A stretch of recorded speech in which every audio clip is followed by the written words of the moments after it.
नमस्कार विद्यार्थी मित्र,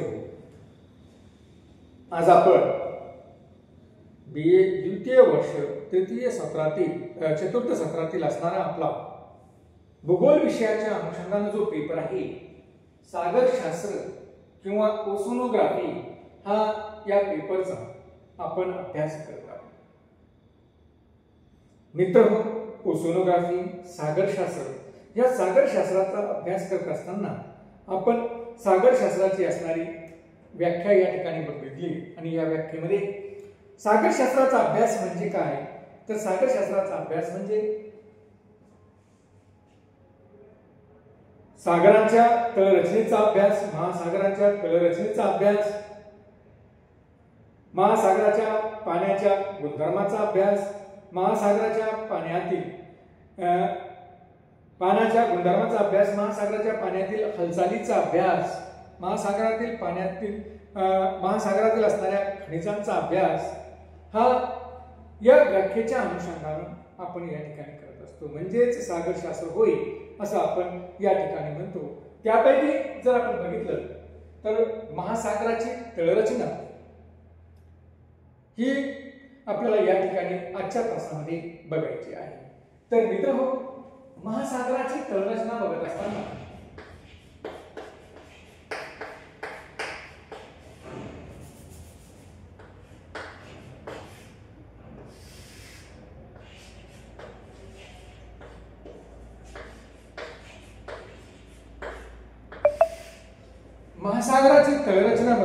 या ठिकाणी जर आपण बघितलं ओशन फ्लोअर किंवा सागर तळरचना ज्याला म्हटलं जातं,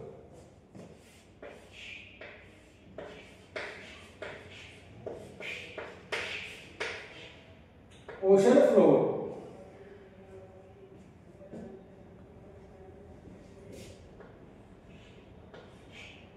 ही महासागराची तळरचना किंवा ओशन फ्लो जर या ठिकाणी आपण बघितलं तर मित्रहो, आपल्याला असं दिसून येते की महासागराची तळरचना एका विशिष्ट प्रकारची आपल्याला असते. ज्या पद्धतीने पृथ्वीवरील असणाऱ्या भूपृष्ठाचा भाग किंवा पृथ्वीवर वेगवेगळ्या प्रकारची जी काही भूरूपे आपल्याला दिसून येतात, भूरूपशास्त्राच्या अभ्यासामध्ये आपण बघितलंय प्राकृतिक भूगोलामध्ये की एक वेगवेगळ्या प्रकारची भूरूपे ही पृथ्वीवर दिसून येतात. ज्या पद्धतीने पृथ्वीवर आपल्याला पर्वत, पठार,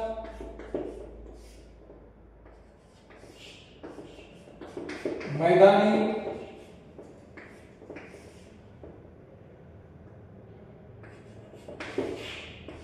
दरी,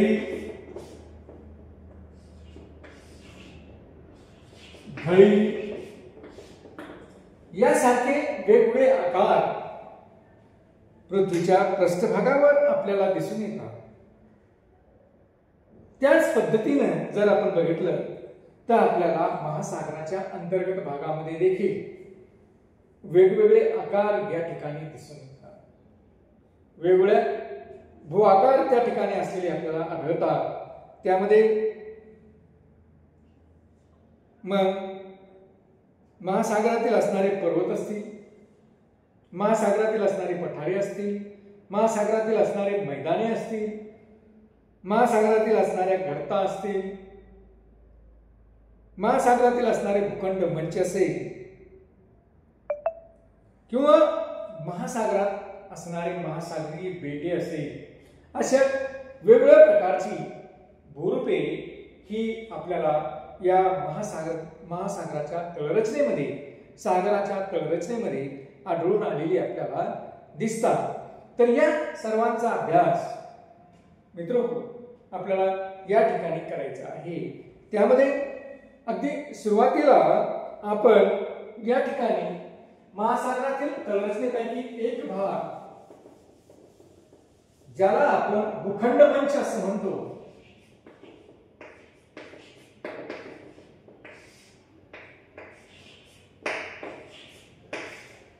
याला आपण कॉन्टिनेंटल शिफ्ट असं म्हणतो.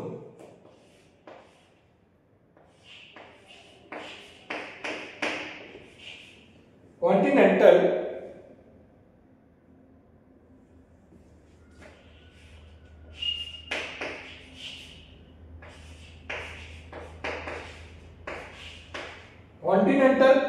शीफ म्हणजेच भूखंड मंच, या भूखंड मंचाचा किंवा या कॉन्टिनेंटल शेपचा आपल्याला या ठिकाणी विचार करायचा आहे. आता भूखंड मंच म्हणजे काय, भूखंड मंच कशाला म्हणायचं, हा भाग आपल्याला या ठिकाणी बघायचा आहे. तर भूखंड मंच म्हणजे खंडाच्या किनाऱ्यालगत किंवा खंडाच्या किनाऱ्याजवळील अत्यंत मंद उताराचा, पाण्यात बुडालेला उथळ भूभागास या ठिकाणी भूखंड मंच असं म्हणतात.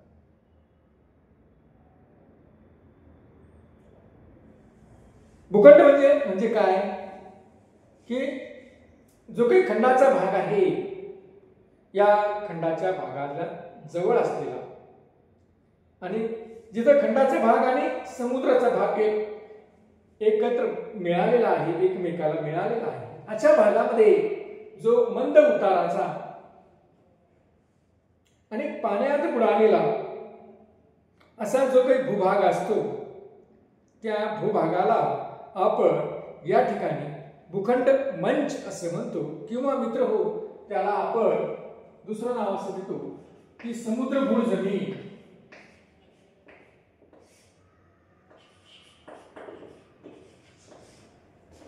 म्हणजे अशी जमीन आहे की जी जमीन खंडाचाच एक भाग होती, परंतु ती आता समुद्राखाली बुडालेली आहे. आणि समुद्राखाली बुडालेली असल्यामुळे निश्चित या जमिनीचा उतार पाण्याखाली बुडालेली असल्यामुळे या जमिनीचा उतार हा अतिशय मंद स्वरूपामध्ये असतो.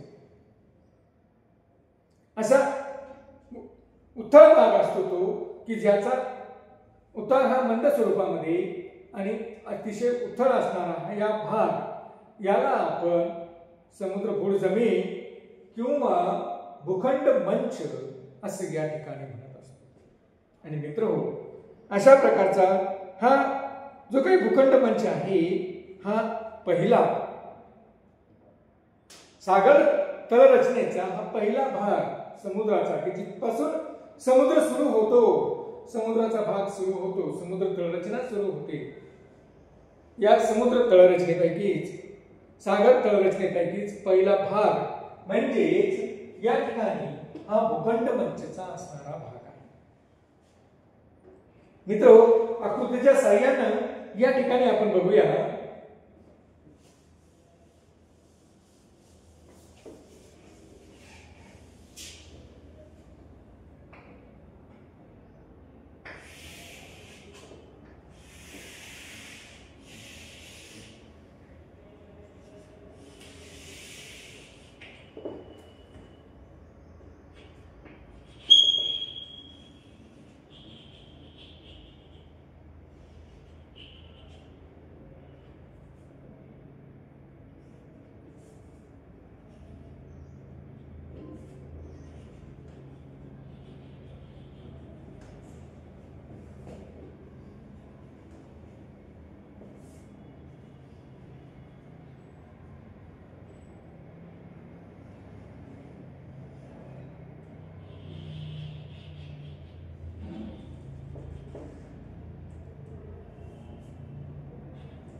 मित्रहो, या ठिकाणी आपण जर बघितलं की अशा पद्धतीने हे वेगवेगळे आकार या ठिकाणी आपल्याला दिसून येतात.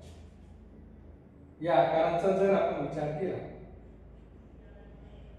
तर हा जो काही पहिला भाग आहे हा पृथ्वीवरील असणारा पर्वतीचा भाग आहे.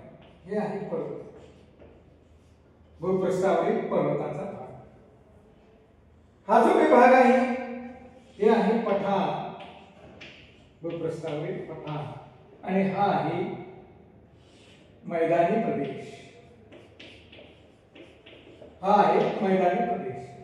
आणि मग या हे सगळे खंडावरील भाग आहेत. हे सगळे भाग कशावरील आहेत? हे सगळे भाग भूमिखंडावरील आहेत. पर्वत, पठार, मैदान. या ठिकाणी मग या पर्वत, पठार, मैदानानंतर प्रामुख्याने की जिथे समुद्राचा भाग आणि जमिनीचा भाग हा एकमेकांना मिळालेला आहे, जिथे भेट होती ते कोणती, त्या ठिकाणी अशा पद्धतीने हा जो काही प्रदेश आहे, हा जो काही भाग आहे की ज्याचा उतार मंद स्वरूपाचा आहे, असा भाग म्हणजे भूखंड मंच होय. हा आहे भूखंड मंच की ज्याचा उतार हा मंद स्वरूपाचा आहे, अशा पद्धतीने असणारा भाग म्हणजेच भूखंड मंच होय. की याचा उतार हा अतिशय मंद स्वरूपाचा आहे. तीव्र उतार या ठिकाणी आपल्याला आढळत नाही. अतिशय मंद स्वरूपामध्ये हा उतार आपल्याला आढळतो.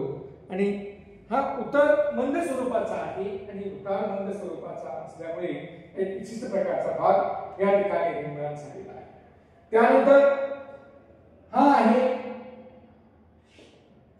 या ठिकाणी जर आपण बघितलं तर हा जो काही भाग आहे ही आहे त्या ठिकाणची ज्याला आपण गर्ता असं म्हणतो. समुद्रातील खोल अशा प्रकारची गर्ता. हा आहे समुद्रातील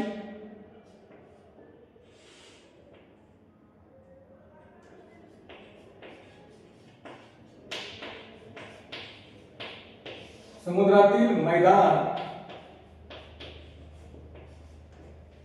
हे आहे महासागरीय बेट.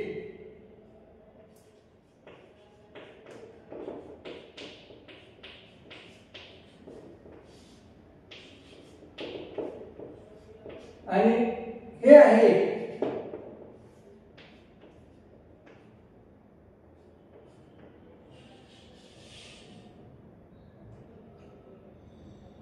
महासागरीय पर्वत.